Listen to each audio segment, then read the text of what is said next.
press that again. Oh, there it goes. Looks like you're ready. Go live.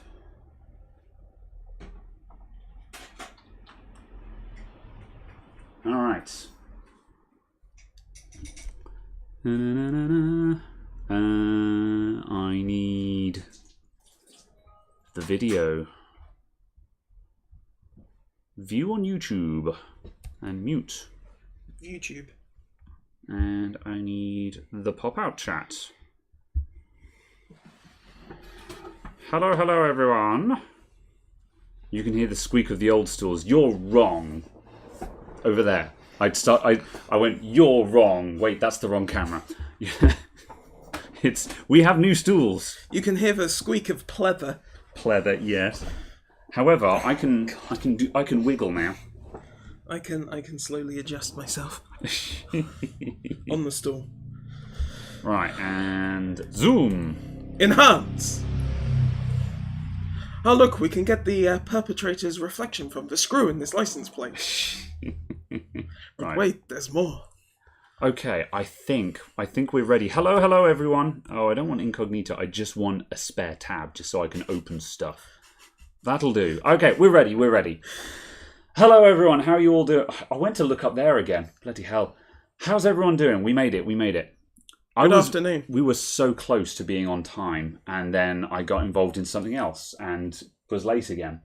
And then we got distracted by ranting about video games. Ranting, yeah. We were ranting about Ori and the Will of the Wisps and how there's many mechanics in that game that are a really good idea but very poorly implemented. But yeah, I don't know. I think the thing that annoys us the most is how good the game otherwise is. Yeah. I think it's a case that if the game was otherwise a bit meh and a bit naff, we wouldn't actually really care.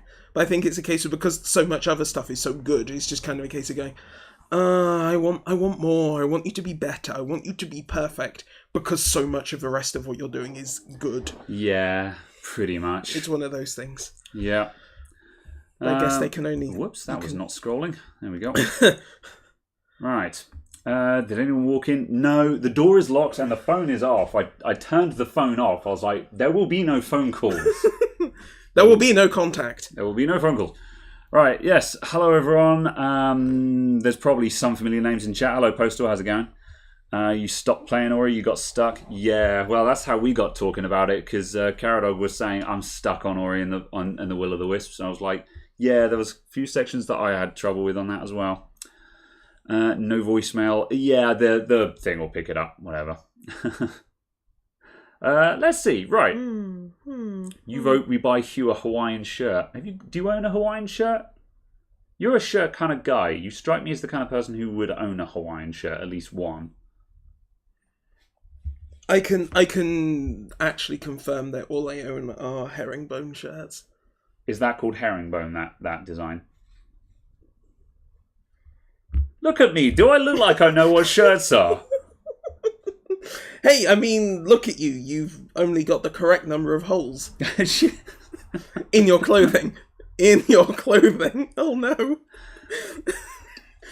Devil July, thank you very much for the coffee tip there. Much appreciated. Here's some for coffee. Right. You're supposed to be working but watching instead? Yeah, I know that feel. Big time. Right. Well, Suka Carper, any recommend a good audio setup means speakers and headset? What are you doing with it? Because with, is this for gaming and stuff like that? Because if so, my current recommendeds for gaming headsets are either firstly, go higher end. Don't buy a cheap one, it'll just be bad. And I quite like the Corsair Void headsets. I think those are really good. And also the high-end Rig headsets. The higher-end Rig headsets are also pretty decent. They're really lightweight as well. If you're just going audio and stuff like that, then you would want to go... What's your headphones again? I've got Beyerdynamic DT770 Pro M's and the DT770 Pro, non-M. Yeah, Bayer Dynamic, and then if you're going with that, obviously you need a microphone. In which case, the answer to that is USB condenser microphone. Yeah. However, obviously that's a much more clunky audio setup because you've got separate mic and headset and stuff like that. So it depends on what you're doing, really. The other option you have got is there is a company called ModMic that makes attachable standalone microphones for headsets that don't have built-in microphones. And the microphone quality on them is actually very good for a headset microphone. So yes, I have recently got myself a FICO?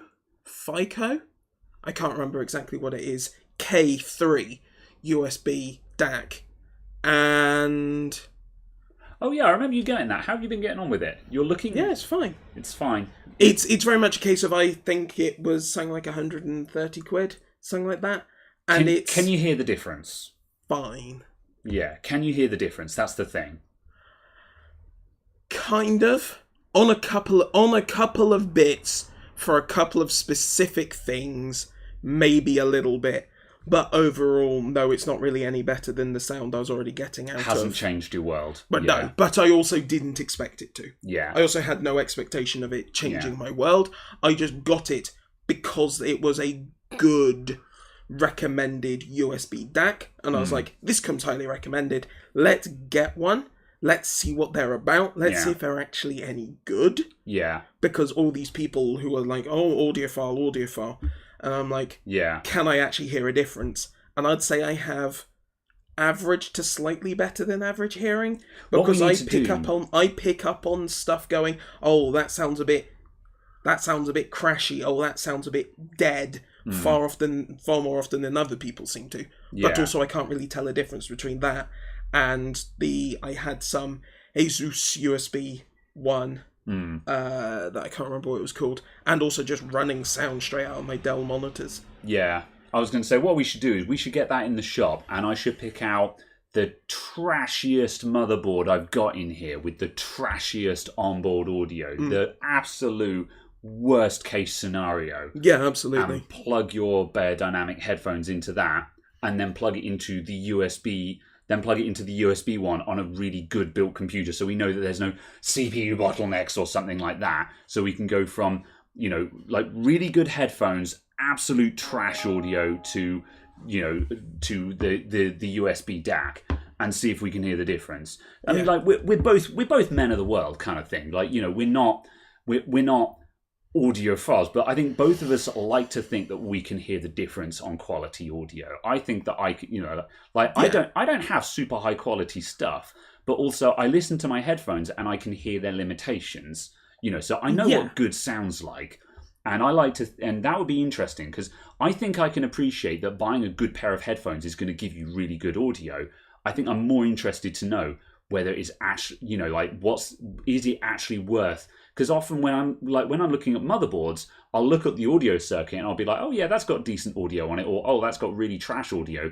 But the question is, can you actually hear the difference? I mean, really, I'm sure there's people out there that will say they can, but I want to know if I can hear the difference. Because if I can hear the difference, then I'll turn around and go, yeah, it's absolutely worth getting a USB DAC, because then you're getting the best that it can deliver.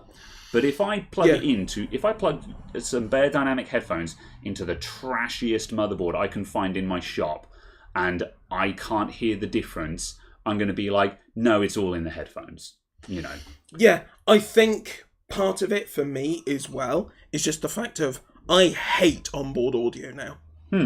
Onboard audio has failed me 3 times, 3 separate occasions, 3 completely different motherboards, 3 completely different computers, and it's just done stuff that's weird and not worked in the way that plug-in sound device, ta-da sound device works, should work. So I'm just like, I'm never using onboard audio again because of that. Not because of any sort of sound quality thing, not because of any, this gives a richer, warmer sound, but just because it actually sodding works. Yeah. That's why I was using the sound output from my Dell monitor, because the PC thinks it's an HDMI device and doesn't futz around with it. It just goes audio out, and then the Dell goes sound. Do you have and it speakers at home, or are you works. just headphones? No, I've only ever had headphones. Yeah. Because I can buy a £150 pair of headphones that sounds like a £1,000 speaker setup. Yeah, that's true. It's Yeah, like, I'd rather have that's a good point. the £1,000 worth of quality for 150 quid Yeah. kind of thing. I like having the freedom of not wearing headphones sometimes. However, yeah, most of my gripes with audio and onboard audio and stuff stems from just the way that devices behave differently. And anyone who's done any streaming will know all about this. Is when you're having to route audio from different sources to different outputs and how weird things happen. Like, for example, when you're on a I can't remember which way round it is off the top of my head, but if your computer is using a digital output, changing the volume you hear doesn't change the volume that the audience hears, whereas when you're on an analog output, it does change the volume the audience hears and things like that.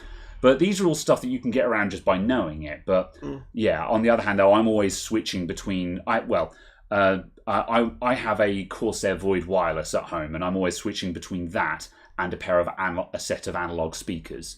So obviously, because I'm switching not only between two different outputs, but a digital output and an analog output, the characteristics of how everything behaves changes depending on what output I'm using. So yeah, I can completely relate to the fact of, no, I use headphones. Yeah, basically. I would, if I was going to stream, I would just have a mixing desk. I would just pipe out digital audio from my PC and just go, digital audio out of PC, do not touch on PC, twiddle using hard knobs. Yeah, I'd need a bigger desk if I was doing that, but that sounds like a good idea though, yeah. Yes, and just a case of, just actually just change it on hardware that is designed for audio mixing. Yeah. Actual specific hardware. I am 100% of a fan of single function hardware. Yeah. I will buy a sound card because I want it to be a sound card and do nothing but sound. Yeah. I will buy a clicky button to turn things on and off because it only turns things on and off. I want it to function, and I want each thing to only do its function, because then you can very easily just hit that button, turn everything off, change this option, and it changes that option. There is no, but actually it might be configured to do this. It only does that thing, and it changes that option, and it's done. I like that raw simplicity of just having a function for each function. Yeah. I think one of the advantages of the streamer world that we live in now is that there's lots of devices that come out that offer, mixing desk functionality, but just a bit smaller, because obviously I don't need a 16-channel mixer. I'm not putting on a rock concert here. I just want to control output to a couple of different potential outputs. Absolutely. And, the mixer world has created a market for little baby mixer decks and things like that. And yeah, I think that's an entirely valid option.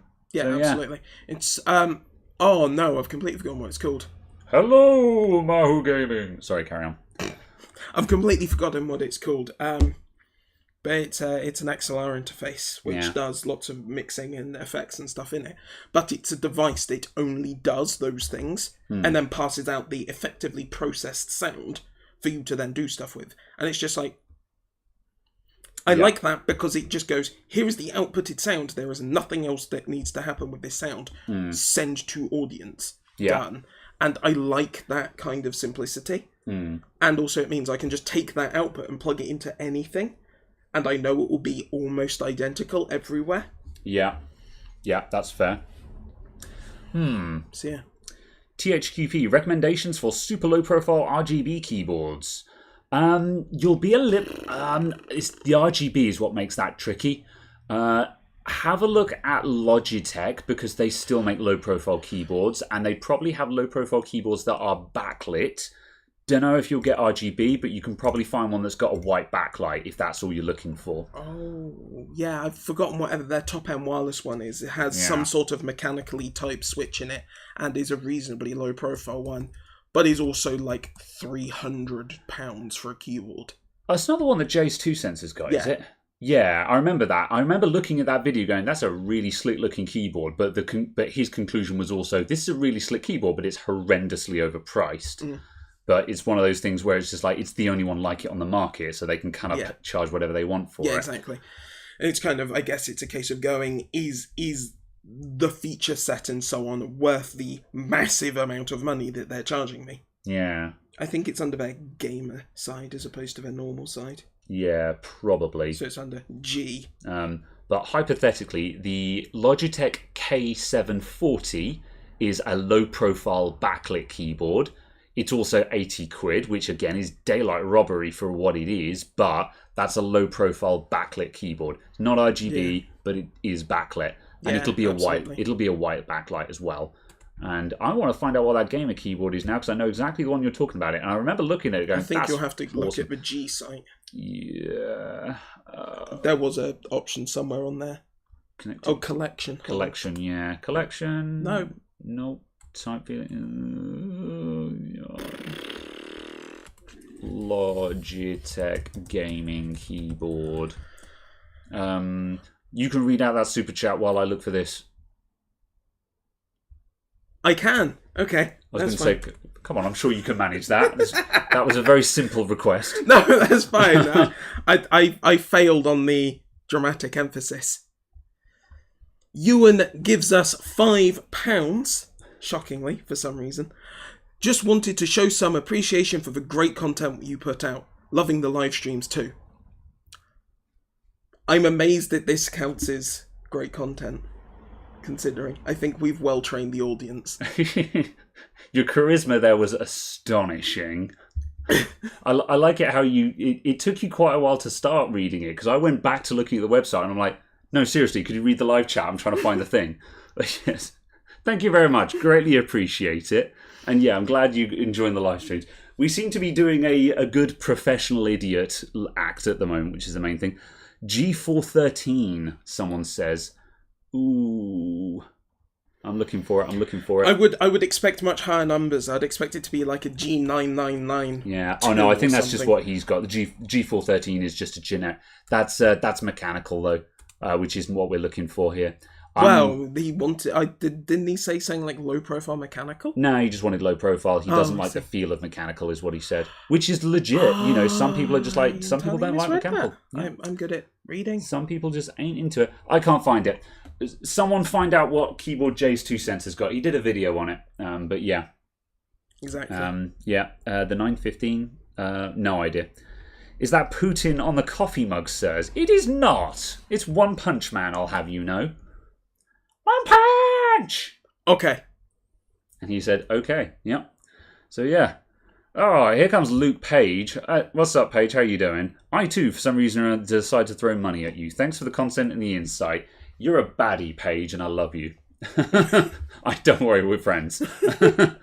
Thank you very much. I greatly appreciate it. Oh, by your support, we can now afford chairs that don't squeak. So is that the terrible marketing message we're going to give? We're going to just have a really low quality of stream and so on and say, by supporting us, you too can improve the quality of the content you watch. Yeah, well, it's like, did you see the message I put on the last one where I said I put in Amazon associate links to the stools that we bought, saying you too can own the same stools as us.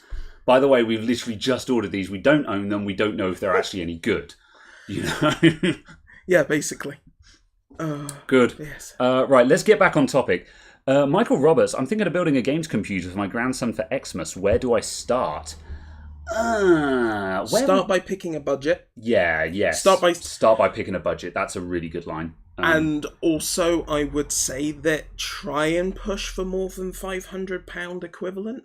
Yeah. Personally, for the actual box.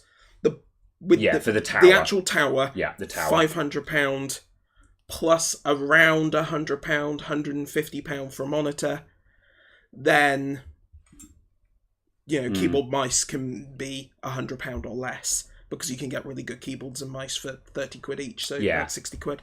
So yes, I would. Yeah. So yeah, really depends on the budget. As to where to start, you could either really you want to go to a community. For example, you could join our Discord server, which I shall get a link to because I probably should have that. You could join our Discord server, drop that into the chat somewhere, and just say how much you're looking to spend and what country you're in. Yeah. And I'm sure at least one person is going to be like, here's a rough spec. for you to get started with. Smash that into Amazon or your shop of choice, and start moving forward from there. Yeah, I would look at, dependent on parts availability, if the 3300X, the Ryzen 3300X, is actually in stock and shipping in your country, I would get that. If it isn't, I would look at something like a 2700 non-X. It's a previous generation, but it's approximately the same performance as the 3300X, give or take a little bit.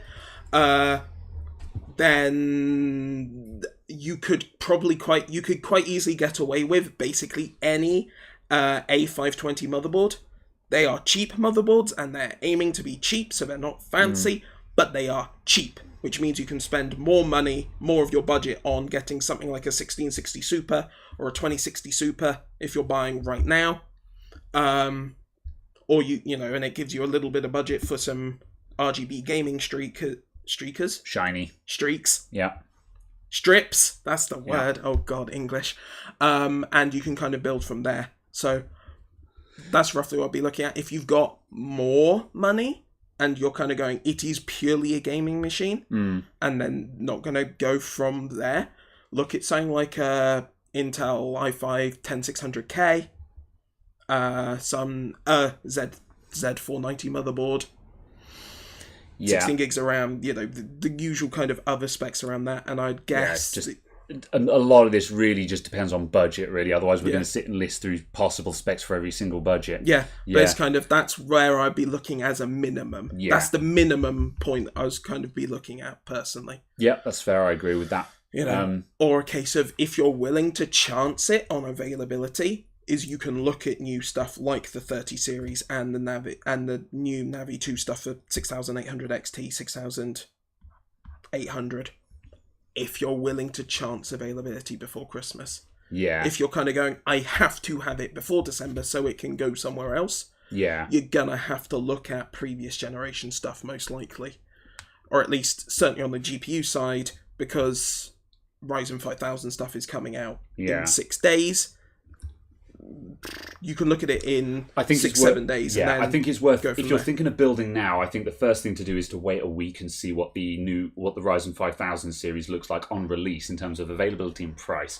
Because I said this in the Discord yesterday.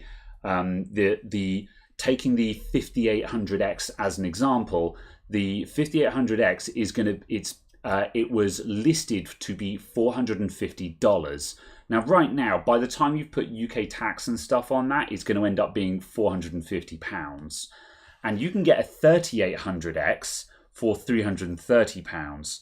And as I said to someone in the Discord yesterday, I don't think the 5800X is going to be £170 faster than the 3800X, if you see what I mean. Absolutely. Now, if it comes in at like £400 or something like that, we can start having a conversation there. Absolutely. However, I have a suspicion that right now, because the 3000 series of CPUs has dropped so much in price, they are offering much better value than the 5000 at the moment. They won't be as fast, but the thing is, it's not like the 3000 series is slow. The 3000 was an astonishing series of processors. Exactly, yeah. It's not like you're kind of going, oh, this is going to be slow, but it's cheaper. You're it's just still not getting the absolute killer latest. Yeah, exactly. It's also a case of, I would avoid looking at anything older than like that. 2000 series is dead. Yeah. And also the case of, I saw a couple of people flicking through in chat saying like X79 motherboards and stuff like that from China. Just don't. No. Just don't.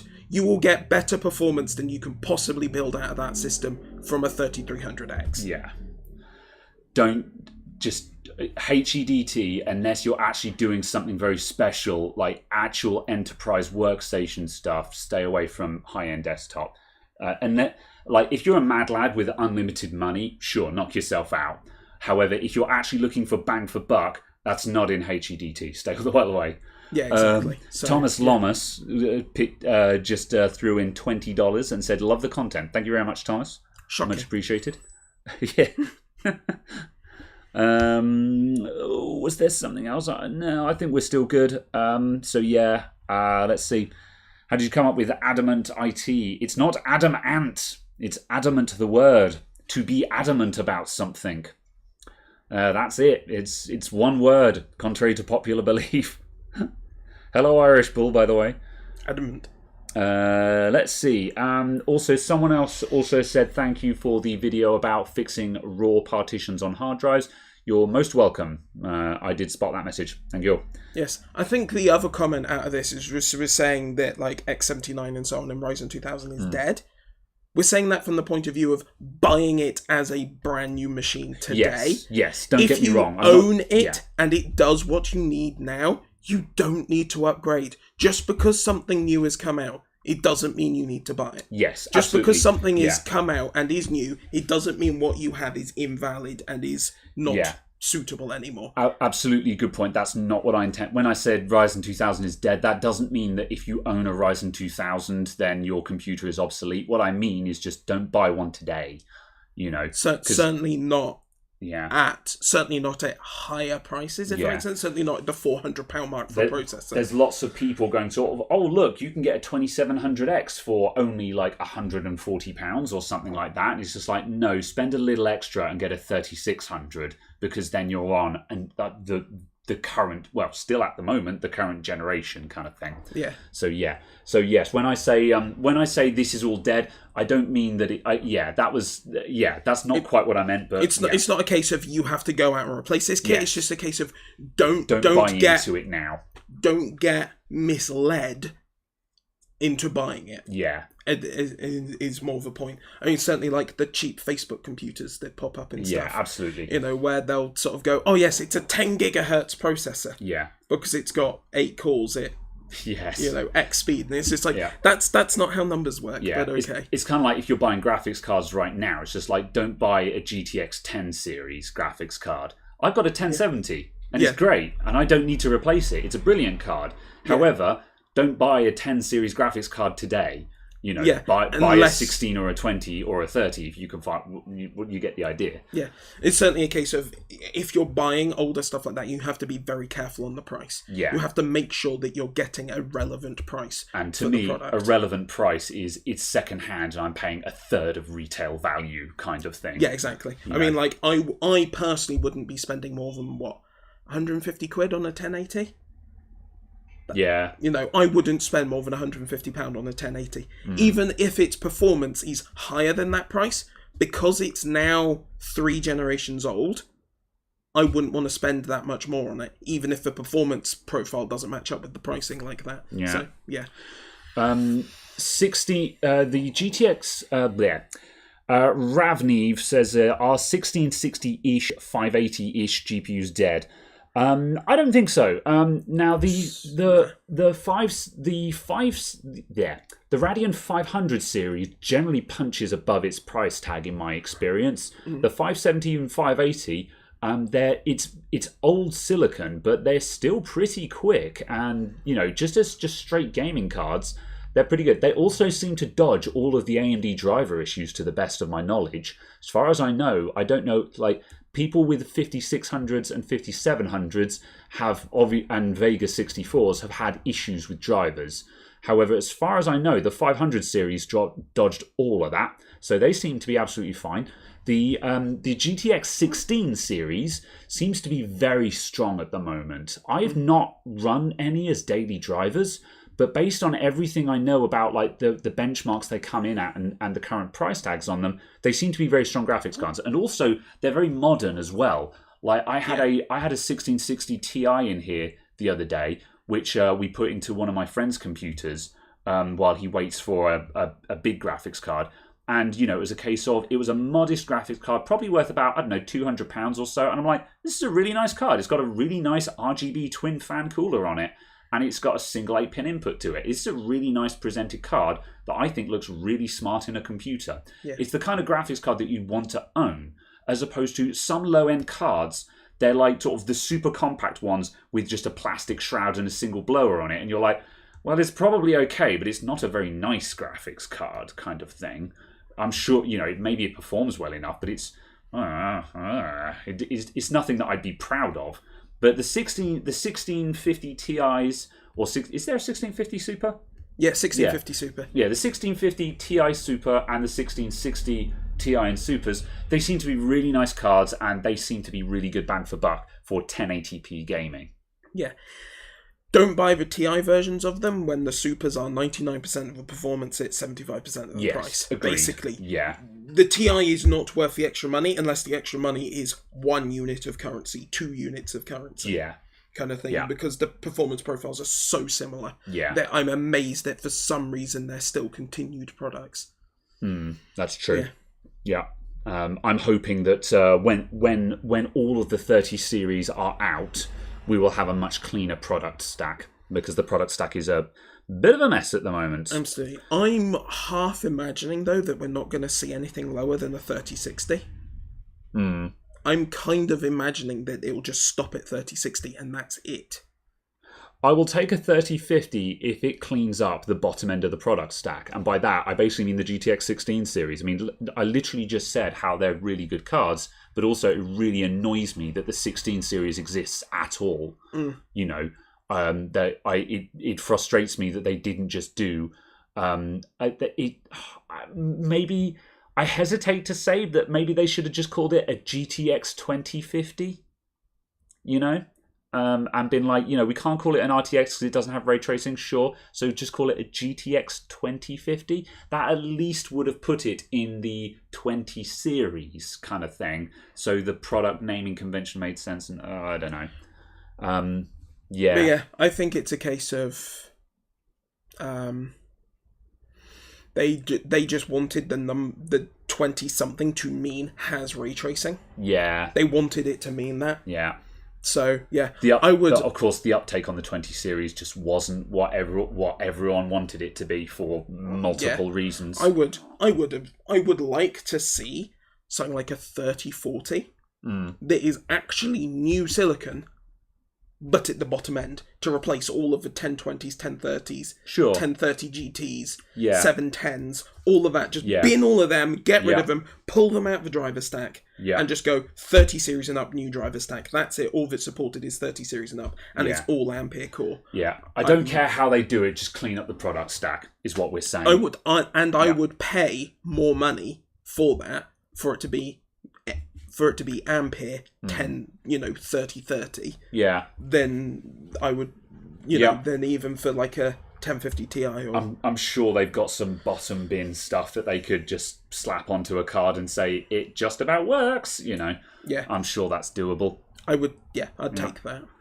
Someone asked, did I get a 3070? No, I kind of had a cursory glance on release day and scan.co.uk was offline. Cloudflare was just like, no. Yeah. So, yeah. And I'm not the least bit surprised, quite frankly. So, yeah, it's just, I'll buy one when I can, basically. Yeah. I think. The thing I found most bizarre was I was looking and I looked at eBay. Yeah. And eBay said, we don't expect delivery until the 27th of November. Yeah. I was just like, what? Come again? It's launch day. Why am I not going to get this card until over a month later? Yeah.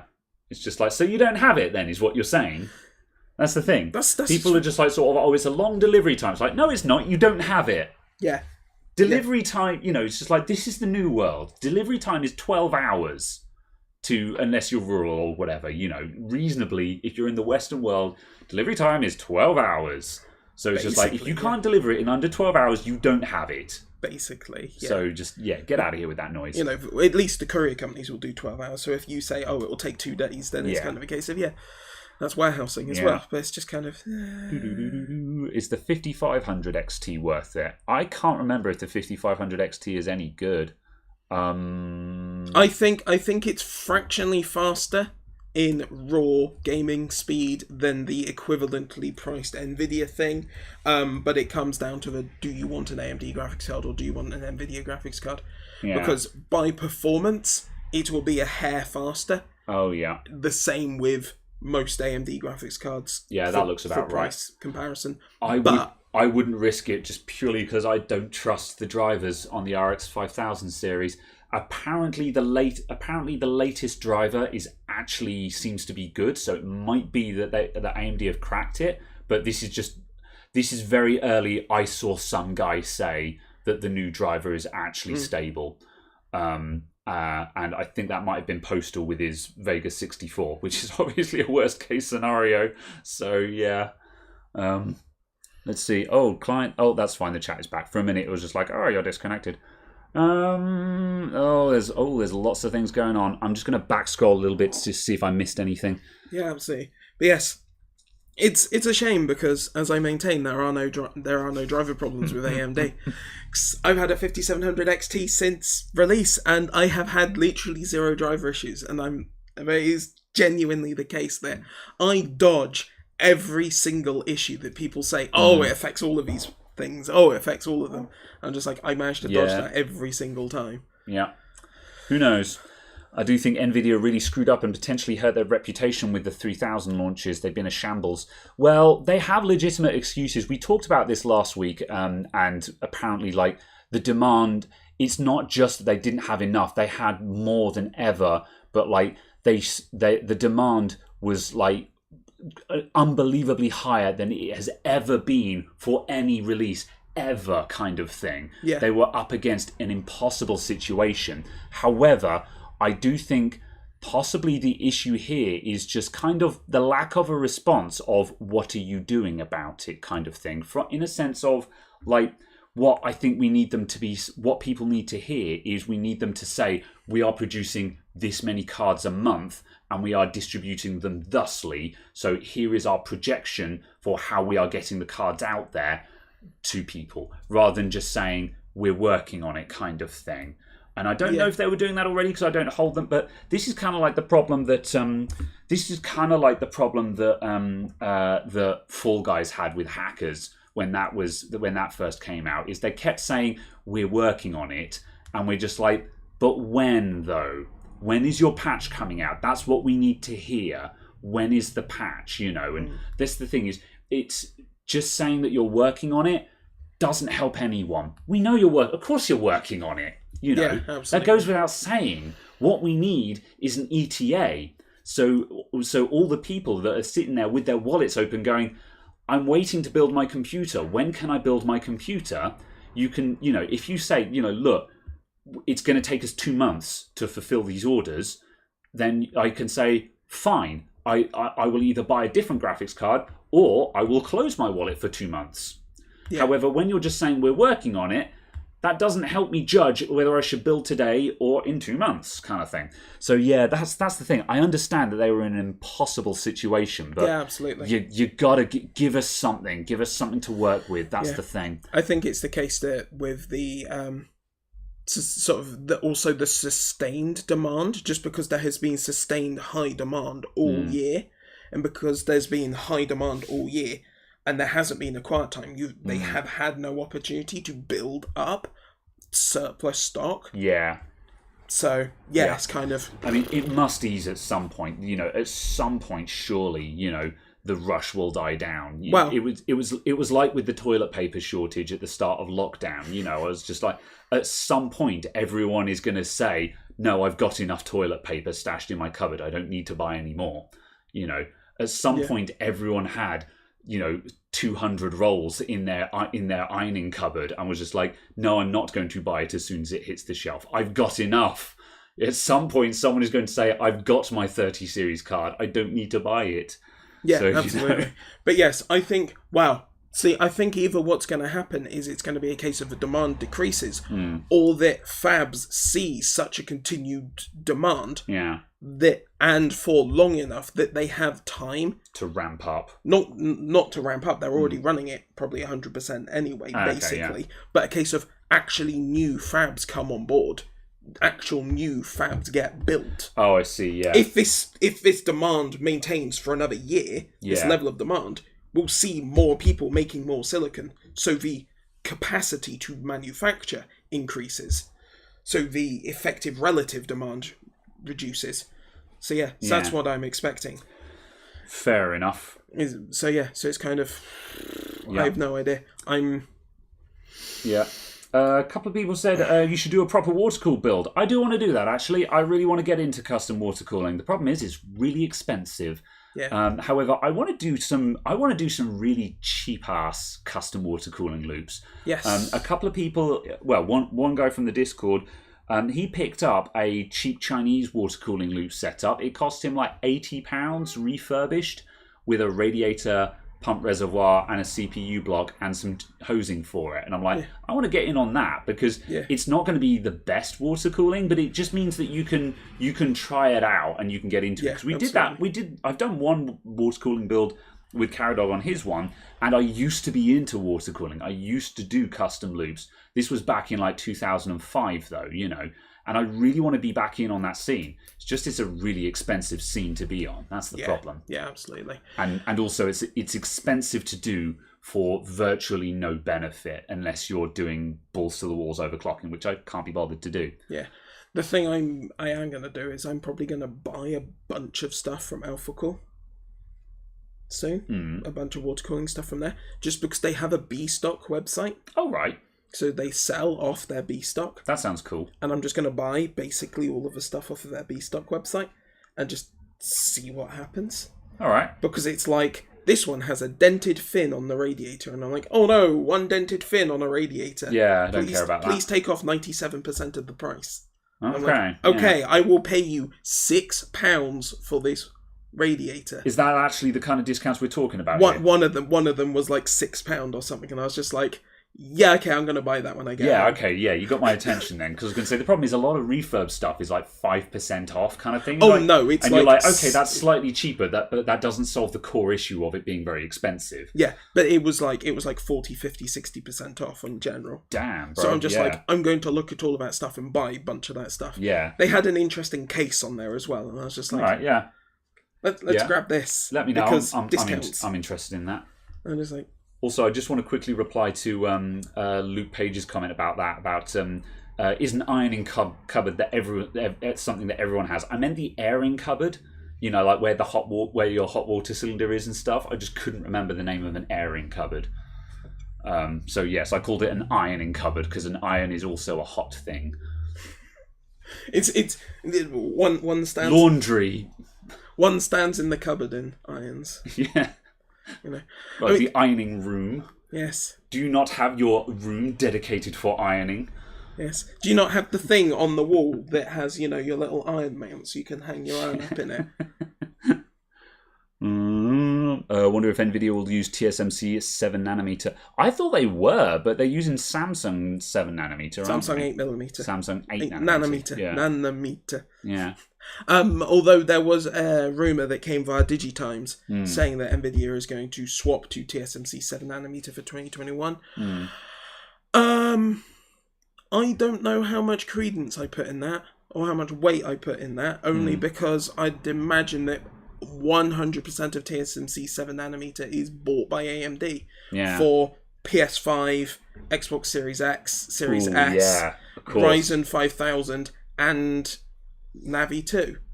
AMD is going to have bought basically all of TSMC's fab space for 7nm. Yeah. Even if they don't think they're going to sell it, they're going to have already bought it and just gone, no, make all of this.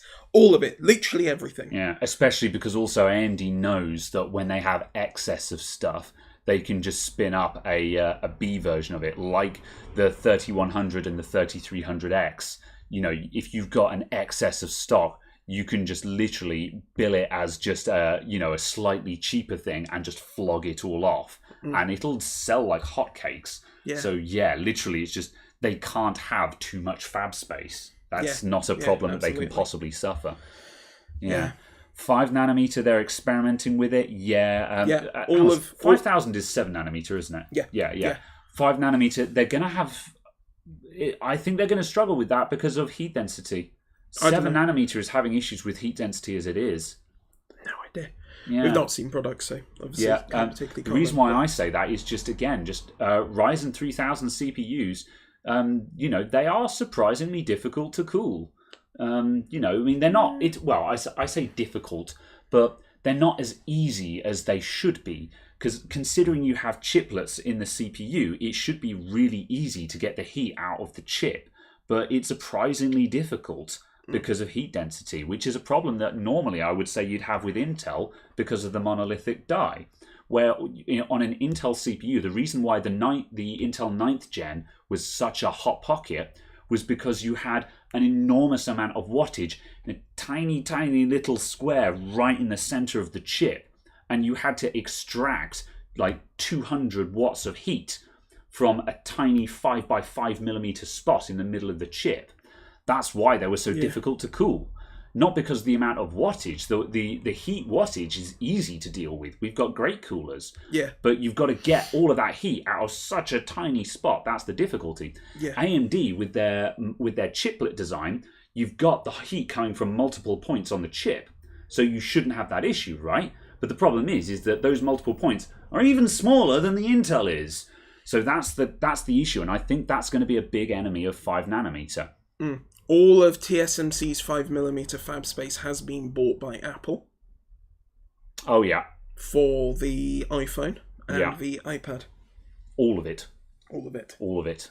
All of it. All right. What's TSMC stock like these days? Like, seriously. TSMC, you know, they're just like the holy grail of get your chips made here right now. Yeah, basically. So it's just kind of like, yeah... Oh, that's closed. Yeah, that's fine. I was going to say, I opened it up and it just had a cliff edge going poof. And I'm like, I hope not. TSMC reports going bust. Yeah. Somehow. Even though, you know, 2 major manufacturers are just like, we want all of what you can make. And more. We demand 150% more capacity than you have. So it's just like, yeah. Anyone in the UK replacing an LG 1151 on a motherboard? Bleh. Buy a new motherboard for the amount of hassle that would be, I'd imagine. Yeah, just buy a new motherboard. Secondhand on eBay, probably. That'd have to be a pretty special motherboard to be worth replacing an LGA on it. What's the 5-year trial? Otherwise, what are you dealing with? Bent pins? Because bent pins you can deal with. Oh wow, that 5-year slope on TSMC. Good lord! I tell you, when I reckon TSMC, they must have like a red telephone in the CEO's office that goes to Lisa Su. Because like you look at the stock price of TSMC and it's just like when AMD started making their chips on that, you know, TSMC stock just went woo. So yeah, it literally must be just Lisa Su are just like, more chips please, and you know, yeah. Well then. I'm literally just going to flash that up for a sec. HDMI catcher, yeah. Just for the record, there's the TSMC 5-year stock. So yeah, just woo lad. Oh dear. It's a well bit mad, but yeah. Let's see what else is going on. Can you see anything interesting in the chat at the moment? Not to say you guys are not interesting. I'm looking for interesting questions. Yeah. No, just mentioning VR. In a case of... Oh, yeah. I was nearly ready to get into VR. I've mentioned this to you before, but I'll say it again for the sake of the show. I really, really liked the look of the Oculus Quest, because the Oculus Quest, although it's basically a mobile device, the word on the wire is that with a little bit of homebrewing, you could easily set it up to stream VR games from Steam over wireless. So you would have a modest, untethered VR setup from Steam. Yeah. And it's not that expensive either. And I was kind of ready to start saying, you know, I think I might buy an Oculus Quest. But then Facebook rolled in with the, no, now you must log into Facebook to use Oculus stuff. And they're being really horrible about it. So I'm like, no, Oculus is now dead. Yeah. So as far as I'm concerned, I'm going back to the VR is too expensive camp. You know, like stuff like the Steam Index, the Valve Index looks amazing. Yeah. Do I want to pay for it? I'm not that into it. Yeah, I think also part of it for me is I've got the space to do full big room scale VR. I have that space if I clean out, you know, stuff. But I'm kind of going, when I play a game, I don't actually want to walk around and poke at stuff and jump up and down and do things. Yeah. I'm playing games because I want to not do anything right now. Kind of thing. I'm kind of like, the point of me playing games is to actually just unwind and not do anything. Yeah. So for me, for playing games, it's kind of For me, not really. For me, I still want VR for a seated experience. I've said this since day one of the first Oculus dev kits. I've always said I want it so I can play a racing game where obviously you're in the game, you're sitting in a racing car, so I don't need to move around the room because you're just sitting in a car looking around corners and stuff like that. Or like one of the other things I saw was Elite Dangerous. You know, because in Elite Dangerous, the game's user interface is arranged around you in the cockpit of your spaceship, and when you open up like your mission brief and things like that, your camera pans down to look to a console on the left, because part of the game is that you can't see out of the cockpit while you're looking at a screen, kind of thing. Yeah. And Elite Dangerous VR means that you can be sort of looking around, doing your flight yoke and stick and all the rest of it, and you can look down at that and then look out the cockpit window, and like when the spaceship goes above your head, you could be like, oh, there he goes, kind of thing. That's what I want from VR. For absolutely. me, walking around a room doesn't make much sense because there's no travel, so to speak. So the seated arrangement is the only thing I care about, and that's why I've always been more interested in the headsets rather than the controllers and being able to pick stuff up. I'm like, I don't need any of that. I just want to be able to look around in a game. Yeah, I think it's kind of a case that with that, it's a bit of both. I think looking at it from a kind of a party games point of view, I call them party games. Yeah. But that kind of thing. And also a case of something to use when you specifically want to jump and run around. I think maybe if you had one, you kind of go, yeah, let's do that. I mean, I feel like the poster child of VR is Beat Saber. Yeah, sure. And it's a case of when you want to jump and flail around and do stuff like that, you want to do it, so it will make sense, but you will only have that want to do it when you already own the stuff, kind of thing. I feel it's one of those chicken and egg desire kind of things, and you just kind of have to bite the bullet and buy it, and then go, I'll want it after I bought it, kind of thing. Yeah. So to me, that seems like a slightly risky proposition. And I think also if it happened, I think if I got it, I would mostly be using it with racing games, with driving games. Yeah. And it's then a case of it's kind of going, spending all that money on getting all the base stations and stuff.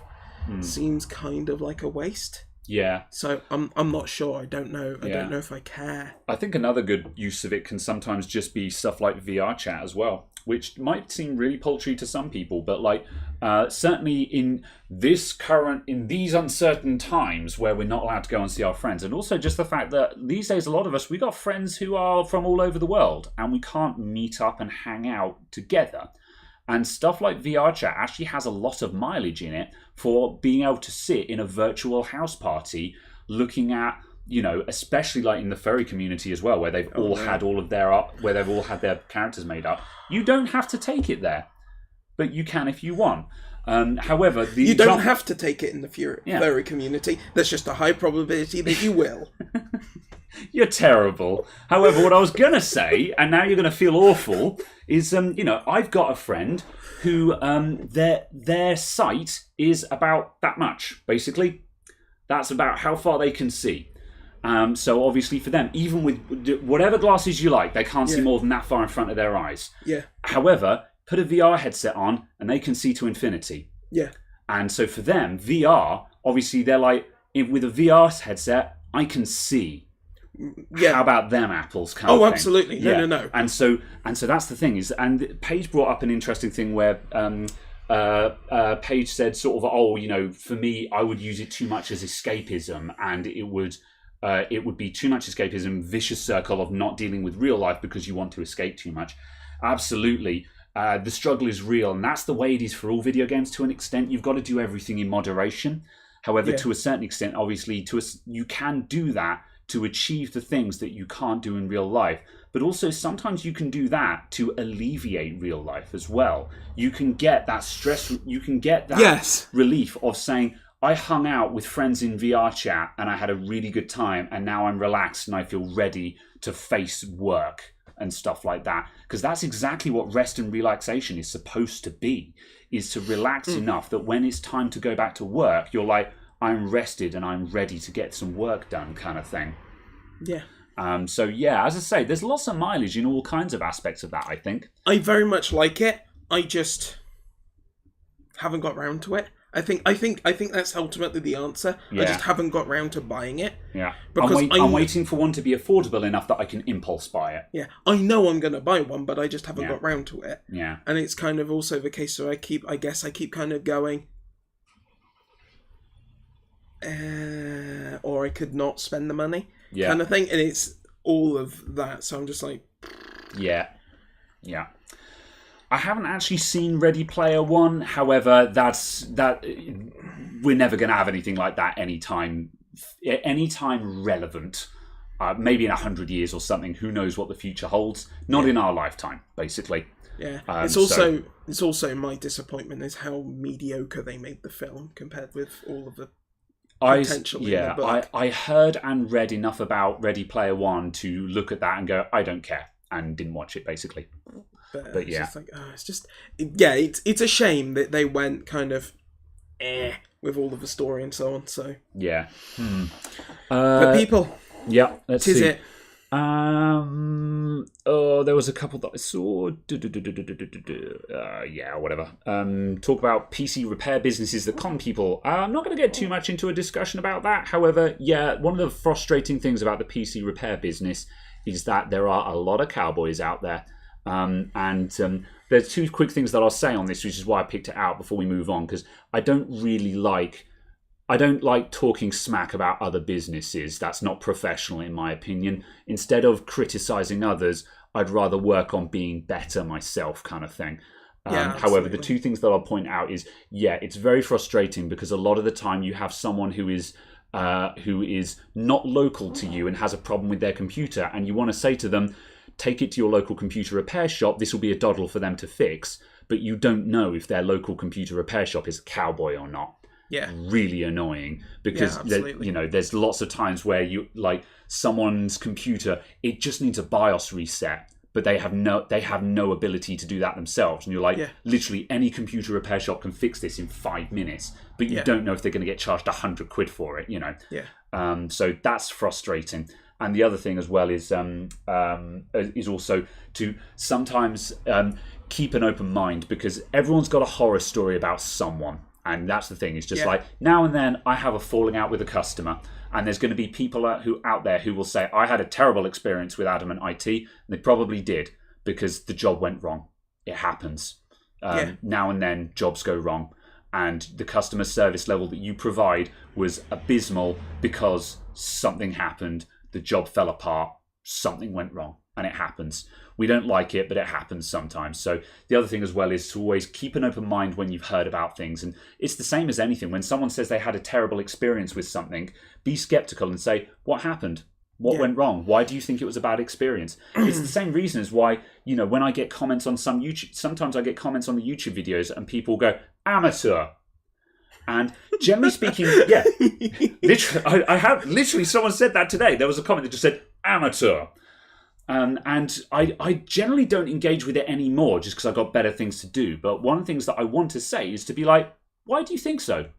What do you think is wrong? Yeah. What did I do that you thought was amateurish? Tell me about that, because you might say something and I'll be like, that's a good point. I'm going to take that into consideration.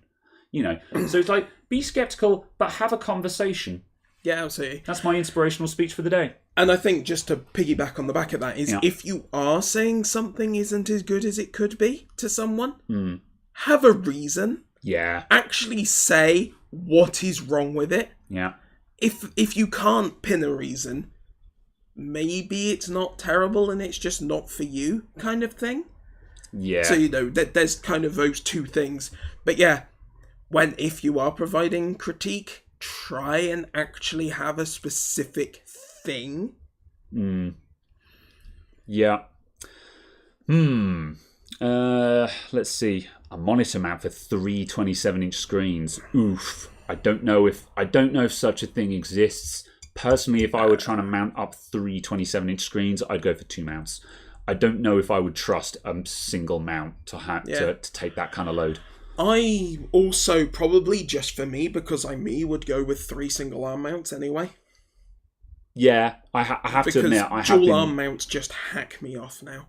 I've had I've had 2 different brand ones, and both of the times they'll just be a bit squiffy. They'll be at a slight angle, or one of the arms will just droop slightly compared to the other one, or it will rotate ever so slightly on one of the mounts. And no matter how much tightening, twiddling, adjusting, moving, and so on, one of the screens will always just go, yeah, or will go, or it will just wobble. So you mouse quickly on the desk because you're doing something, and suddenly one of the screens will wobble, and then it will just stay off to the side. It's just like, I lucked out on the dual arm mount that I use at home. Don't ask me what it is. I have no idea. I bought it years ago on Amazon. I have no idea what brand it is. It wasn't even an expensive one. But I lucked out on mine, and touch wood, it's actually there's a little bit of sag over time now that I've got 227s on it. Yeah. But come on, there's 2 27-inch monitors on it. Yeah, and I think it's only rated for 24s as well. So I'm just like, you know what, I'll forgive you. I'll forgive you for me having to just go, oop, on my monitors once a month. Yeah, absolutely. But however, I agree. If you're on a setup as serious as triple 27 inches, I would be going either a double and a single, or actually, I would probably go 3 singles, as Hugh pointed out. Or if you're buying the triple ones, or like the ones for the 6-screen setups. Oh yeah, like the pre-built kit ones for that. Something actually you're gonna be buying like 600, 700, 800 pounds worth of standing stuff. Oof, because it's gonna be expensive, because it needs to be really good. So it's kind of a case of, you get to the point where it's gonna be really expensive. It's also probably gonna be reasonably specific in the monitors it accepts, because it's probably gonna have a reasonably narrow tolerance for bezel sizes and things like that. Yeah. And then, Indeed. The Sift 69, nice. Is a 750 watt PSU enough for a fairly high-end gaming PC? As long as it's a good brand, I would say yeah. 750 is enough for a 3080, isn't it?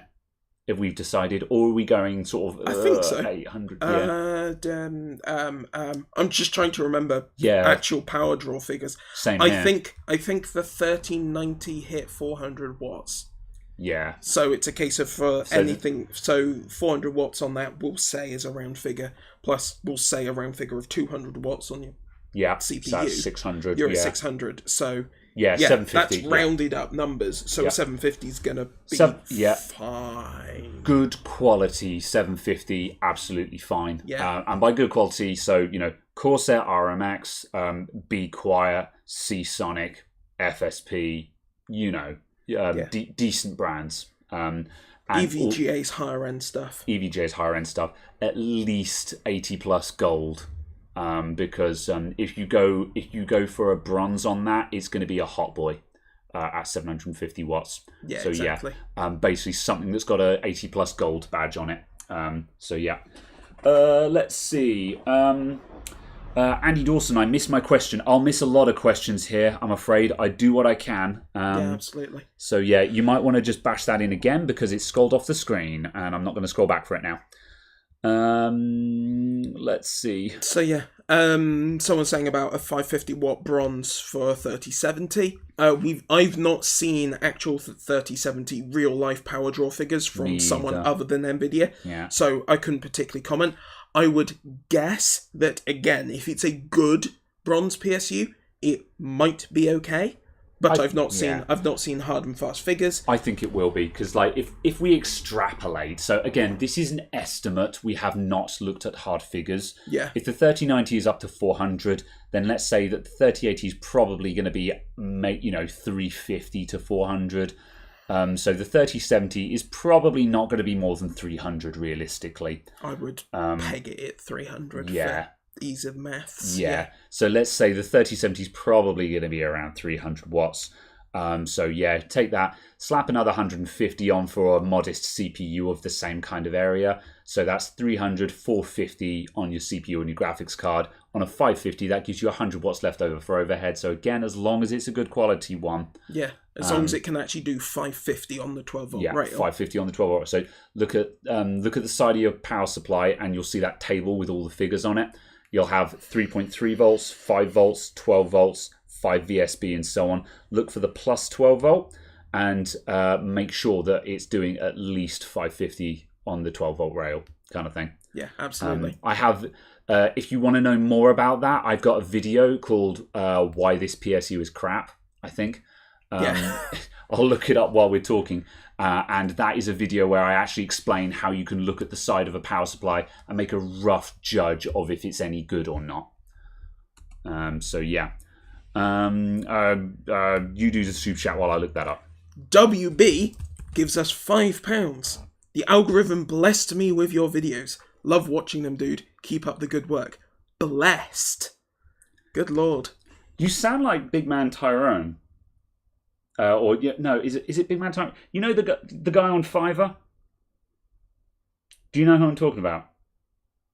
I'm attempting to look blank and not understand. I genuinely have no idea what you're referring to. Hang on a sec. Tyrone. Is it Big Man Tyrone? It is Big Man Tyrone. You must have seen this guy. You must have seen pictures of him before.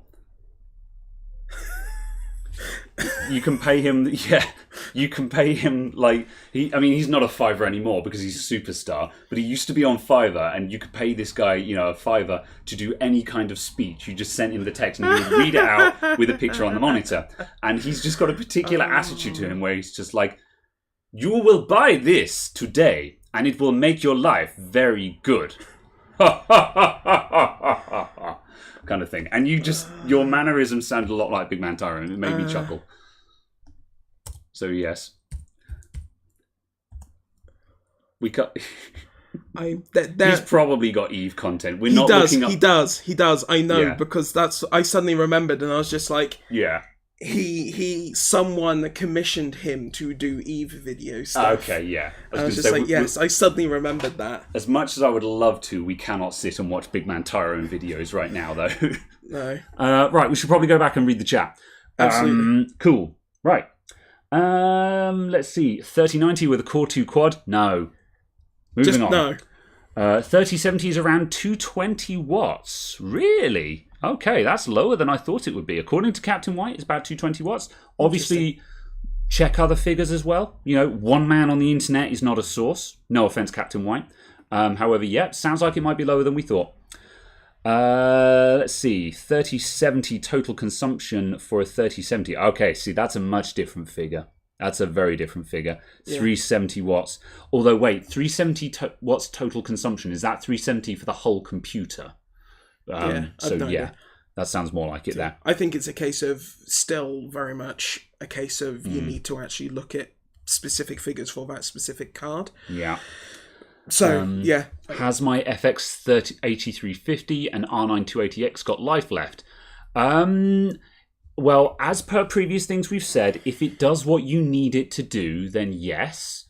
However, no. I would be looking to replace that. Yes. However, if it still does what you need it to do, yes. However, if you replace that with modern equipment, it would change your world.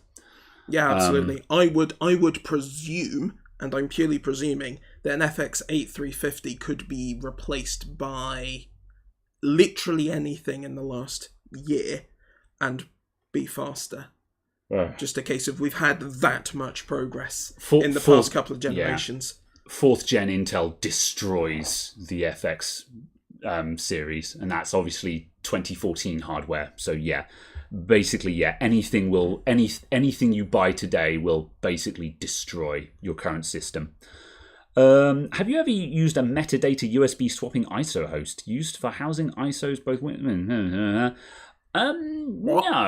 I think what he's referring to is a USB device that can, because normally if you're making, for example, like you can't have a flash drive that has macOS installations on it and Windows installations on it at the same time, or Windows and Linux installers on it at the same time and stuff like that. And I think what he's suggesting, or Alex Nerve, aka Nerve, is saying that this is software that allows you to have like one drive that's got it all on there. Interesting idea. However, I would have separate devices for that for two reasons. Is that A, if your magic drive that's got everything on goes down, you've got nothing. And if you're actually doing this at a professional level, like in my shop, I've got 3 Windows 10 drives as it is, just because I might have 1 or 2 computers that are installing or updating Windows 10 at any given time. So if I had a one drive does everything, then that thing would have a queue a mile long. So you'd want multiples. So I would run separate drives anyway for both redundancy and just the ability to multitask. Yeah, so I think it'd be one of those things. It'd be useful to have one that did everything, and then several bits that do individual things. Possibly a magic OneDrive does all would be good as part of a as a carry toolkit. So if you're doing site work, for example, where you're not multitasking. So interesting idea. Not something that I think is particularly useful though. Just because, flash drives are cheap. Just have 3 flash drives would be my opinion there. And also because flash drives are cheap, they wear out reasonably quickly. Yeah. So it's better. Arguably, it's better to have a less expensive device that you know is going to wear out anyway, so you can afford to replace it. Yeah, agreed. Andy Dawson, I watched your video on updating the Gigabyte BIOS that went wrong. When you removed the BIOS chips to swap them, why didn't you program them in the IC programmer? At the time when I was making that video, I didn't have the BIOS programmer. I actually bought the BIOS programmer specifically as a result of that motherboard because I realized that was something that I needed in my toolkit. That's why I didn't do it in that original video. I didn't have the programmer at the time. I just simply swapped the chips over because just to reverse them. That whole motherboard was just generally a bit of a mess. It wasn't like I made lots of mistakes while working on that motherboard. However, based on the comments section on that video, I'm not the only one who had problems with it. So, that's about that really. Nvidia website says 220 for the 3070 with a 650 watt PSU recommendation. That sounds sensible. So you could do it on a 550 because they're going to say 650 because Nvidia don't know if your power supply is a tin box or not. So a decent 550. That sounds like a decent 550 will be absolutely fine for a 3070. Assuming it does 550 on the 12 volt. Yes, precisely. Which is the thing they can't tell. Or if you've got the noodly ones that have no braiding on the cables or anything. Yeah. So it's just rainbow cables. Right. It's RGB when you can have rainbow power supplies. I'm going to jump down the chat. Hello, Adam from South Africa. Yes, we do have PCs. Good. Hello. That's all I have to say about that. I'm sorry. Sorry, there was any doubt at any point that South Africa had computers? They do. In Joburg. Have you had to repair USB flash drives fake size? I've never seen one of those fake flash drives that just overwrites itself. I know that they exist, but I've never actually seen one before. I'd love to know how they're made because it's when they first appeared on the market, a lot of people, high-end tech people were like, I'm not angry, I just want to know how you did it. Because that's really smart. Just leave it to the scam artists to come up with a solution so ingenious. It begs the question: if you're this smart, why didn't you just make a legitimate product? Because the fake product is more intelligent than the real thing, and you're just like, whatever. Yeah, basically, yeah. It's just also just the fact of if you put that much effort into it, was it really overall still cheaper than just selling a real one? Yeah. Jan Robert Nagard wants to know what the bottom red video card is. That's that one, I think. Hold on a sec. This looks like... what do you reckon that is, Hugh? I think that's a... video card. Thanks.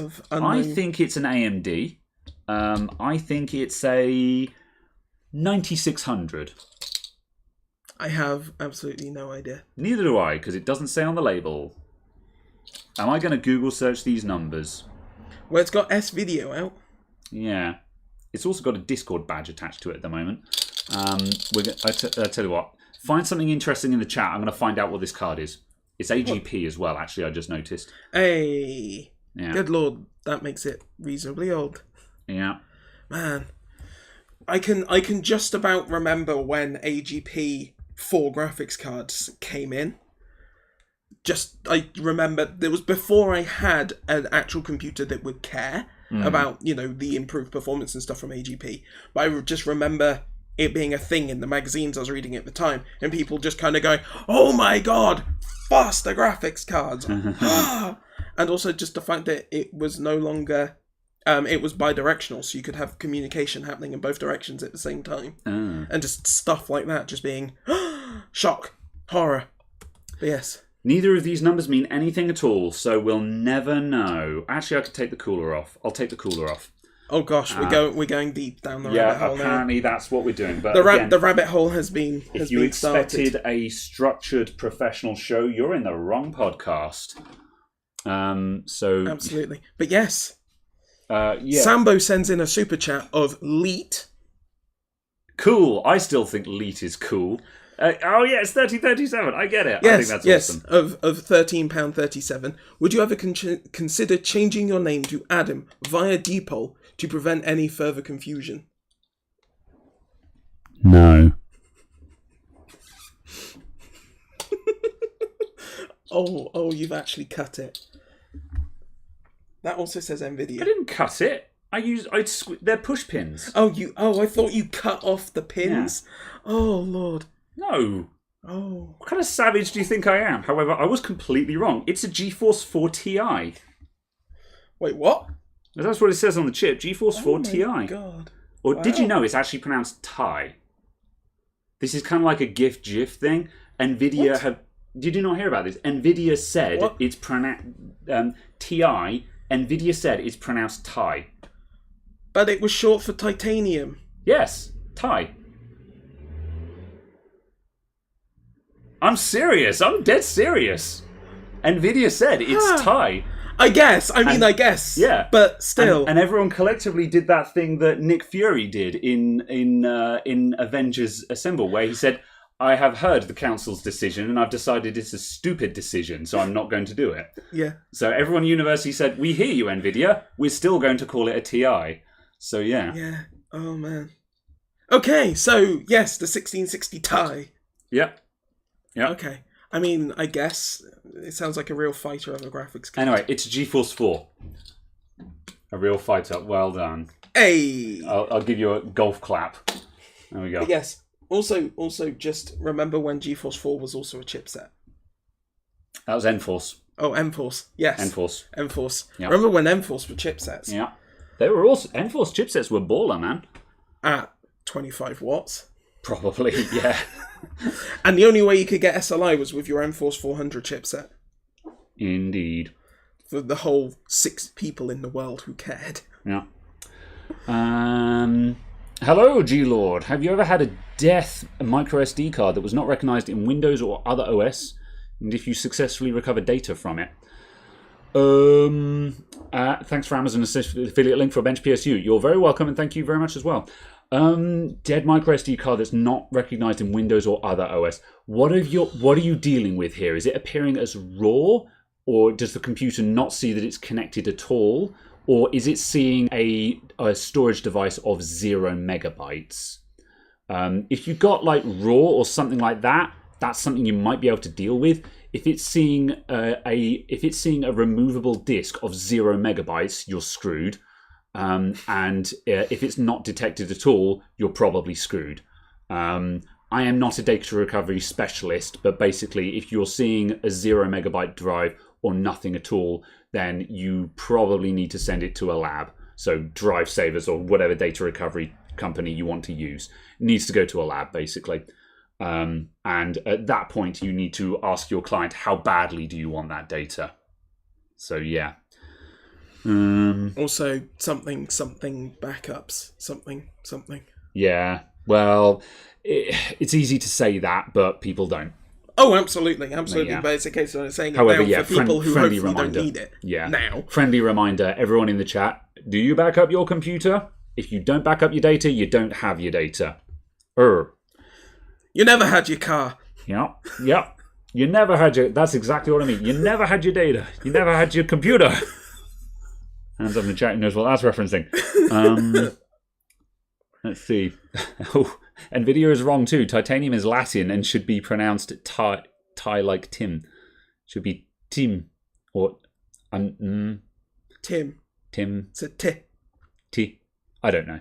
T. I'm moving on from that one. Use HDD recovery services. He has a YouTube channel. Sounds good. Worth checking out. As I say, I'm not a data recovery specialist. I'm the wrong person to ask. Greetings from Colombia. You've been quite helpful. Thank you very much, my dude. Greatly appreciate it. Yes. You back up your backup. Good. Let's see. Old stuff and backups. Yeah. What else?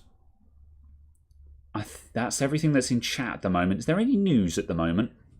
AMD buying a company whose name I've forgotten, who was a very large supplier of Nvidia. Oh, yeah, AMD. Give me 2 seconds. Yeah, who did they buy? I saw that and I was like, oh, hello, Wasn't ARM.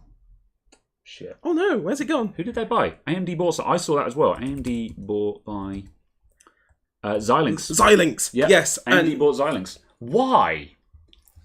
What do AMD want with Xilinx? Xilinx make FPGAs. Yeah. Oh my god. But AMD don't do anything with FPGAs. FPGA are big in the server space, and AMD wants to be big in the server space. Ah. So. Okay. That basically. Yeah. But yes, I find it quite interesting because apparently Xilinx is quite a large supplier of stuff that Nvidia does. Oh. So technically AMD is now becoming an Nvidia supplier. Well, that's the funny thing. That's the way it all works. Everyone's in bed with each other and they're suing each other during the day. Absolutely. Yeah. I mean, just like, with Disney buying Marvel and so on, Deadpool's now a Disney princess. Yeah. And that's okay. Yeah, so yeah, okay, well that was a thing then. So they bought Xilinx. Yeah, absolutely. That's kind of interesting. It's also a lot of money. It's a lot of money. Whoa, 35 billion, yeah. Well, that's the thing. FPGAs are expensive, man. Yeah. Like, that's all I know about them. They're freaking expensive. But for those of you who don't know, FPGAs, I can't remember what it stands for. FPGA, it stands for Field Programmable Gate Array. And it's kind of like a flat pack processor, where the processor is basically just filled with transistors or gates, and you program it via software to behave in any way you want. So think of an FPGA think of it like a maze, where you've got a maze with a start and an end. However, by default, an FPGA is just a grid with no path through it. You program it and you create the path that you want through your maze, and then it will execute in the way that you have programmed it. So this basically means that you can have a processor that will do one thing very, very well. It's from a family like an ASIC is a type of FPGA, an application-specific processor. And what that does is it runs one program really carefully. You could loosely say that NVIDIA NVENC, so NVIDIA's video processing on their graphics cards, in a way that is based on an ASIC where there's a section of the chip that just runs a video processing program. That's all it does. It processes video. That's the only thing it does. And so it means that you can have an incredibly specialized chip that does just one thing. Now, in the server space or in enterprise or in infrastructure, this is really important because, for example, let's say you've got an enormous telephone switching box. You've got a box that handles 10,000 phone calls every second. You don't want that running on a CPU. CPU's not quick enough. You have an FPGA in there whose only job in life is just to sort out what phone call goes to where. So that's what these things are doing. And so, yeah, server space, that makes absolute sense. Very sort of fixed function. Fixed function, very, very, very expensive. These chips can cost thousands or tens of thousands each just for a chip. So that's why that the merger was 35 billion, because there's so much money wrapped up in that. But it's interesting that they paid, because Nvidia recently bought an FPGA company. Well, I say recently, 2 years ago, I think, 18 months ago, and they paid about 1/10 of that price. 1/10? Yeah. So it wasn't Xilinx, was it? Because Xilinx are the FPGA people. They make the biggest and most badass FPGAs. So it's just going to be... one of the pictures that immediately came up on a search for FPGA was just the Xilinx Spartan. Xilinx Spartan, that is a very powerful, very common FPGA chip, and it's pretty damn expensive, I believe. So, yeah.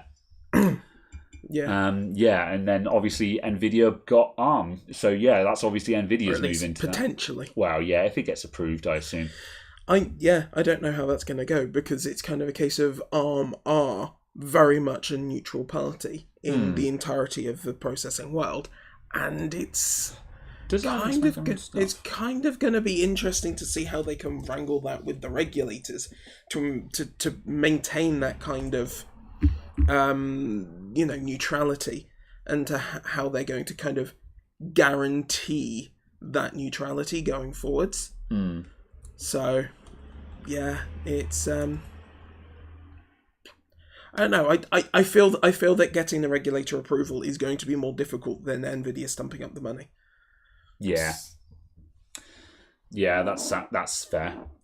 One of the things I was just quickly looking at, I was just curious as to whether Xilinx were fabless or whether they have their own fabrication facilities. Oh yeah, interesting. Because that presents an interesting thing. Is if Xilinx have their own fabs, then I wonder if this is possibly AMD starting to make a move to have their own fabrication. It seems like too much of a risk at the moment, considering how much difficulty we're having getting from 7nm to 5 and beyond. Yeah. And how much money TSMC is pouring into getting 5nm to beyond risk reduction and stuff. It's kind of a case of... Yeah. No, they're fabless, so it doesn't matter anyway. Yeah. As far as I'm aware, the only company that is fully integrated like that is Intel. Yeah. And ironically, to an extent, that's not working out very well for them right now. Yeah. Which I guess is the first time in 50 years it hasn't. True. Yeah. Yeah. But Intel own Altera. Yeah, that's the one. Oh, no, that's not the one that Nvidia got. But yeah, sorry, ignore me. Intel own Altera. That's interesting. I didn't know that. But yeah. Yeah, Altera, that's another brand I don't know much about FPGAs and stuff like that. However, I do recognize these brands. So yeah, that's interesting that Intel own Altera. Yeah, absolutely. So yeah. Can you suggest a video card for video editing with a Ryzen 3600? You're not a gamer. What software are you using? If you're using Adobe Premiere, well, if you're in Premiere, it depends on what you need the graphics card to do. If you're looking for video accelerated editing, then there's not. I think it's only Premiere that has any kind of GPU accelerated editing.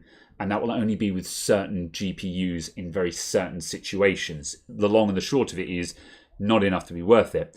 However, if you want the graphics card to do hardware accelerated exporting, so the final encode at the end, then if you're using basically either Premiere or DaVinci Resolve, then basically you want an Nvidia graphics card. So minimum, I would be looking at something like a 1660, because that guarantees that you will have... The 1660 has the latest NVENC on it, doesn't it? Yes, the standard 1660 does, as far as I'm aware. Yeah, it's the 1650, which had the previous one on it, isn't it? The standard, well, it might do. It depends on which version of the 1650 you get, because there are 3 versions of the same graphics card, all sold under the same name with different hardware. Yes, however, the 1660 is the one above that one. So yeah, you don't want the 1660 is the answer. Buy a 1660. Yeah. And that's more or less the cheapest graphics card that you can get that will definitely support whatever you're trying to do. Yeah, it's a case of you might possibly, for the like £5, £5 it will be, just buy a 1660 Super, because they are so close in price right now. Yeah. So yeah. Yes. Thinking of getting a Razer Black Widow Elite or Razer Black Widow 2019. Not sure which one to get. Get the one you like the most. I think Black Widows are a bit overpriced myself. However, yeah, you'll end up with basically the same thing. It'll have the same switches in it and the same electronics and stuff like that. They'll be basically the same thing. So buy whichever one you prefer in terms of aesthetics and feature set. So if one of them has got particular layout or key location or particular style that you prefer, just go with that one. I wouldn't overthink it on that front, to be honest.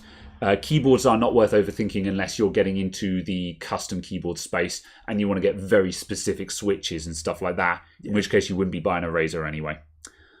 DRAMless SSDs. Someone was saying about BX500. Oh, yeah. I never realised the BX500 was DRAMless until you mentioned it a couple of weeks ago. Indeed. Neither did I, and someone shouted at me for using BX500s. And I was like, and they were like, it's the same speed as a CX500, basically, so... Yeah. DRAMless... I think it depends on the quality of the controller. Yeah. And especially if it's SATA, you're not going to right now, much. Certainly in the UK, I was buying the BX500 and using it for quite a while. However, then the MX500 dropped in price again. And now, as things currently stand, the MX500 is so cheap that it's a never not situation. For a couple of pounds more, you can get an MX500, which is basically the fastest SATA SSD you can get. Yeah. So it's just like... the BX500, it's not a terrible drive. You can buy one and you'll be absolutely fine. However, the MX500 is better and basically the same price in most places. Certainly, it's cheap enough in the UK that I wouldn't get anything other than an MX500 for a SATA SSD. Yeah. Obviously, if you're going M.2, that's a different conversation. There's lots of options there. However, for 2.5-inch or SATA drives, just Crucial MX500. Yeah. But yeah, I think that's also kind of the thing is certainly on the higher quality DRAMless ones. When you're actually testing it by loading programs, closing programs, playing games, doing things with your computer, I don't think people can tell the difference. No. I wouldn't put money on that right now because I've not tried it myself, but I would argue that 90-something% of people wouldn't be able to tell the difference. See, most of the times when I'm using SSDs in the shop, especially 2.5-inch SATA SSDs, it's on someone's Acer laptop. It's the only drive that laptop is going to have, and the only other drive that's ever going to get connected to that is either an external hard drive for backup or a flash drive, neither of which is going to get anywhere near the speed of an SSD anyway. Now, if you're in a gaming PC where you're actually where you might be shunting around large files because you're moving games or something like that, and there's half a chance that there's going to be another SSD in the system, we can have a conversation there, because going from SSD to SSD, you're going to want better performing drives, and you're actually going to see the limits of those drives. At the very least, you can have a conversation. You can at least actually see it, but it's still a kind of a case of, I guess, if you've got the money. Yeah, but if it's a single drive computer or a laptop or something like that, I agree. I would wager that you will never actually see the ceiling of a BX500. Because most of the time you're just turning it on and using it and loading up programs. And that's not going to saturate the SL cache, I think it's called, that these DRAMless ones have. So it's kind of... Yeah, pretty much. I would argue that in most cases, basically any SSD is good enough for most of the laptops and stuff it ends up in, because it's like it's a 2-core Pentium Gold. Yeah, and when the problem is when you're on really low end laptops, you actually become very CPU bound. Yeah. It seems hard to believe that you can become CPU bound when transferring stuff, but you really can. I've seen it happen. Very common on netbooks where you've got crappy, awful CPUs and solid state storage that is either even eMMC laptops. I've seen eMMC laptops that have a Pentium Gold in them, and the CPU was literally at 100% while accessing the storage. Oh no! Because and literally CPU bound while accessing the storage. It was terrible. But eMMC has been replaced in mobile phones because it was too slow. Yeah. Oh, you can still buy eMMC laptops. Because people will go out and they'll buy the cheapest laptop money can buy, and then they'll act surprised when you tell them that it's a really bad laptop. So, yeah. It's a shame. I'm going to follow up a couple of other questions. Who is that guy? Is he your friend or do you work together? This is Caradog Brody. He is my friend. We do sometimes work together, and he is also the other admin on the Discord. Indeed. I think that sums up our relationship, doesn't it? Yes. Or our association. Okay. I don't want to use the term relationship. What software do you use for video editing? I use Vegas 14. I don't necessarily recommend it. However, that's what I use. You were looking at other software. I need to learn DaVinci Resolve. Everyone says get Resolve. It's difficult to get into because it works differently. It's not a linear editing program. So it's got a very steep learning curve. However, everyone says once you get the hang of it, it's the place to be. And it's free. So why not? And also it seems to support more modern acceleration stuff. Yeah, as I say, it's a very cutting edge software as well. Which key switches do you prefer? I use MX Browns. That's just what I get on with. So yeah. This guy can tell you all about key switches, but can't. I was going to say that's not even by half by comparison to like R mechanical keyboards. Fair enough. Yeah, go to R mechanical keyboards. Yeah. Yes, but I use Cherry MX Clears, yeah, which is a special one that, as far as I can tell, basically only ever made it into like 2 keyboard models ever. Mm-hmm. They're basically they are. What's the description for the key where you've got the feedback but it hasn't got the intentional click? Tactile. They are heavy tactile switches. Tactile, not clicky. Yeah, they are tactile switches. And they are heavy tactile switches. They're something like 65 Nm as opposed to the more typical sort of 45 or 50. Fair enough. I prefer a heavier key switch.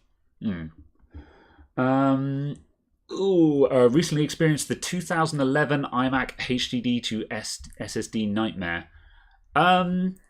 It's not really a nightmare. I mean, iMacs, once you know how to disassemble and reassemble iMacs, doing SSD swaps in them really isn't a big deal. However, all iMacs up to and including the 2019, because the 2019 iMac still has a hard drive in it. As well, yeah? Still has a hard drive in it. As well as? You can buy a Fusion version of it. The base model has a hard drive in it. Oh. Yeah. It's a £1,200 computer that doesn't have an SSD. Anyway, all iMacs, at least up to and including, let's say 2018 just to be safe, that have a hard drive in it, that hard drive will fail in the device's lifetime because the iMac runs very quiet and very warm. And it will cook its hard drive. So yeah, if you have an iMac that has not had an SSD retrofit done on it, you want to retrofit an SSD into that bad boy.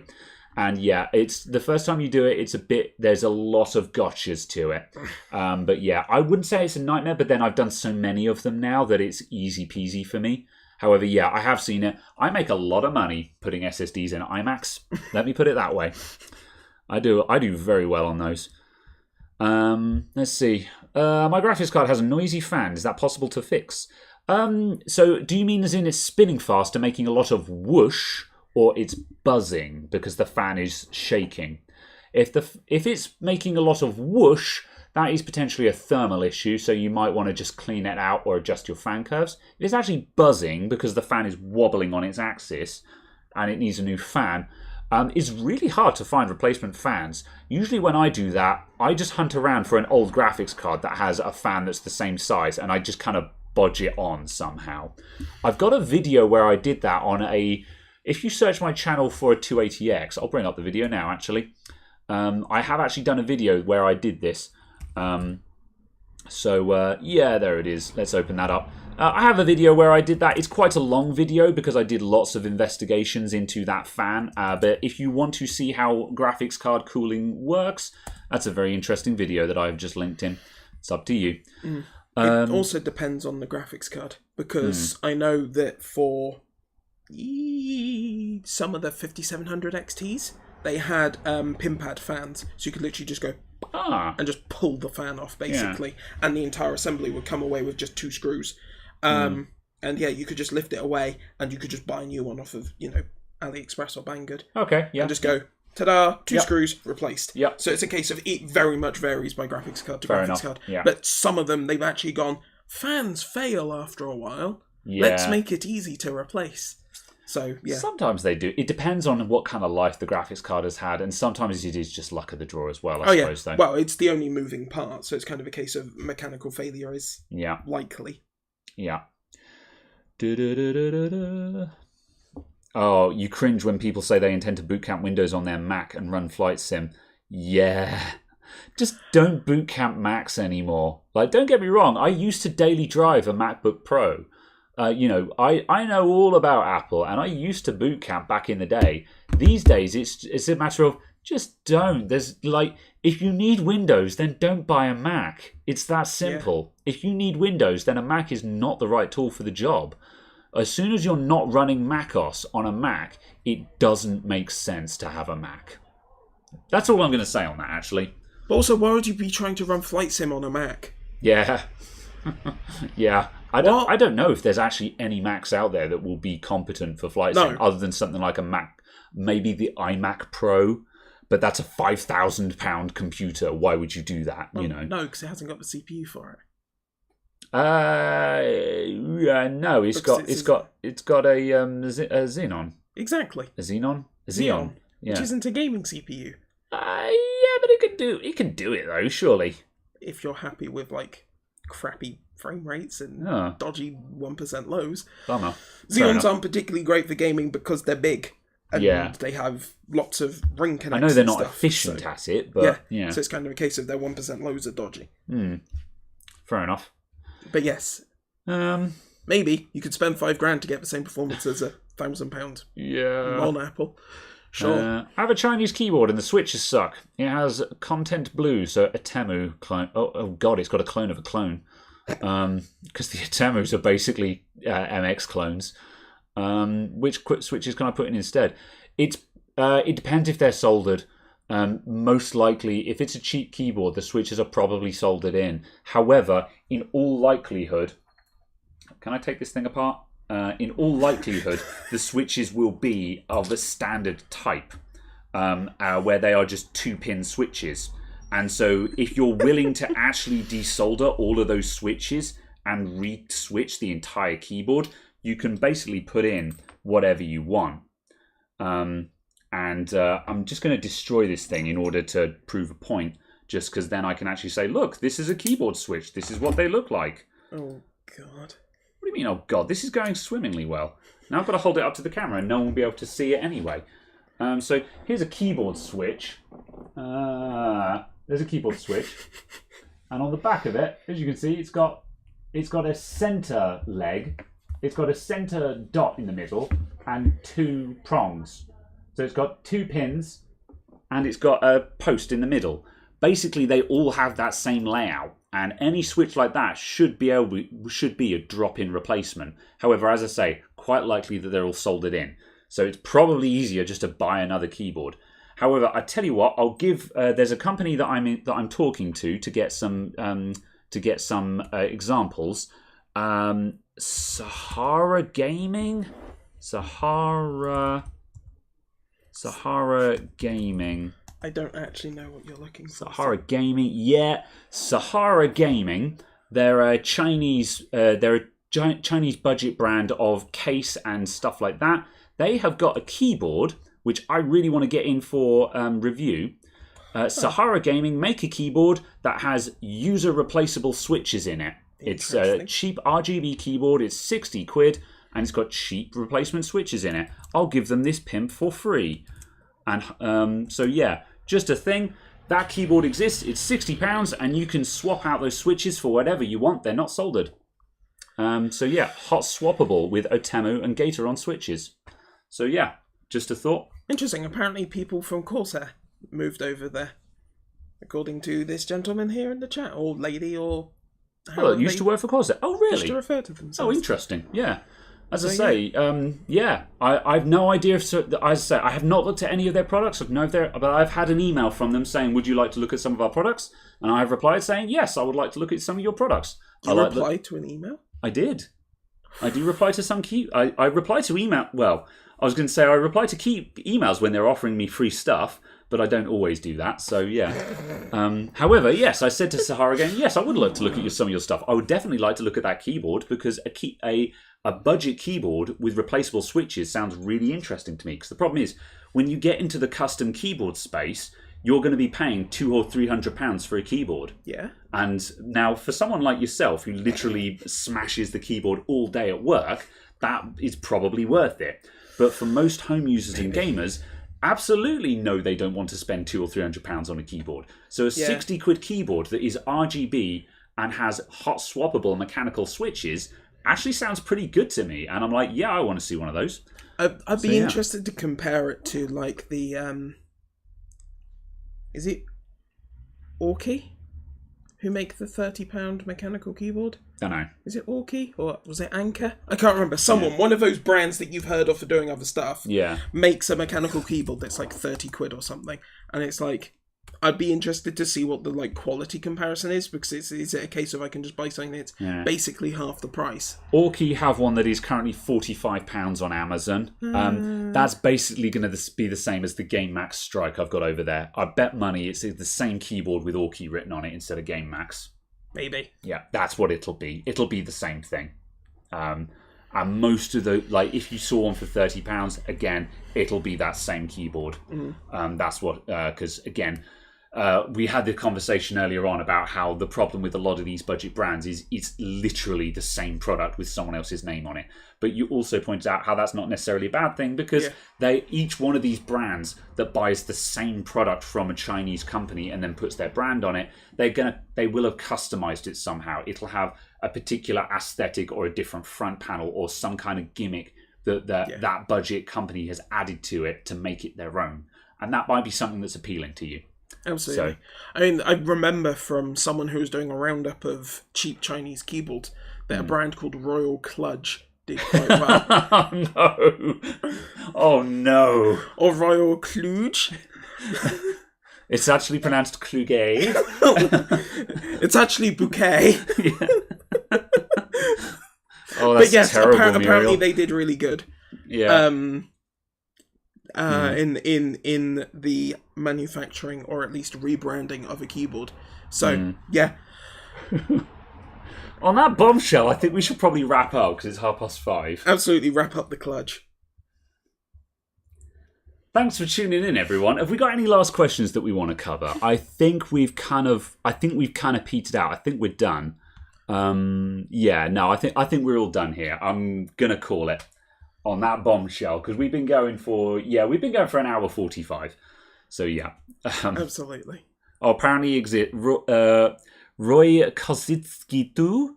There's a guy selling it for $130 here in the USA. There we go. Good God, I wouldn't spend more than about $30 on a Kludge. We're leaving. Thank you for tuning in, everyone. Big thank you to all the support as always. Big thanks for all the super chats we've had today. Massive thanks. Really appreciate it. Always appreciated, never required. We've got new stools that don't squeak, so thanks for that. Exactly, which basically directly came from the super chats last week. Literally, you guys bought us new chairs. Thanks. We'll be back next week as usual, and also there will be new videos out on the channel as always. There are always people that are just like sort of, is this channel going live now? It's like, no, these are not a replacement for the general videos. There'll be more of that. I will be, we'll be back next week with more. Be there or be square. We need a catchphrase. I want a catchphrase because like Linus always says, we'll be here, same bad place, same bad same bad time, same bad channel, or something like that. Which he himself robbed from somewhere else, I think. Probably. But I want a catchphrase like that. We've got to come up with one. But yeah. Yes. However, yes, the come for the no. Bye. Wait, the Discord. Oh, the Discord. Yes, the Discord link will appear momentarily. But there is also, if you felt that financial remuneration was worth it for this, there is also a Patreon. And at some point, YouTube memberships will actually go live. Look, it's hard. My life is hard. Yes, absolutely. But at some point, they will happen, and there will be more ways for you to financially support this if you think this is worthy of your support. Okay, there's the and if Discord. you do think it is worthy of your support, we thank you. I'm going to hit stop streaming now. Thank you very much, everyone. We'll see you next week. Goodbye!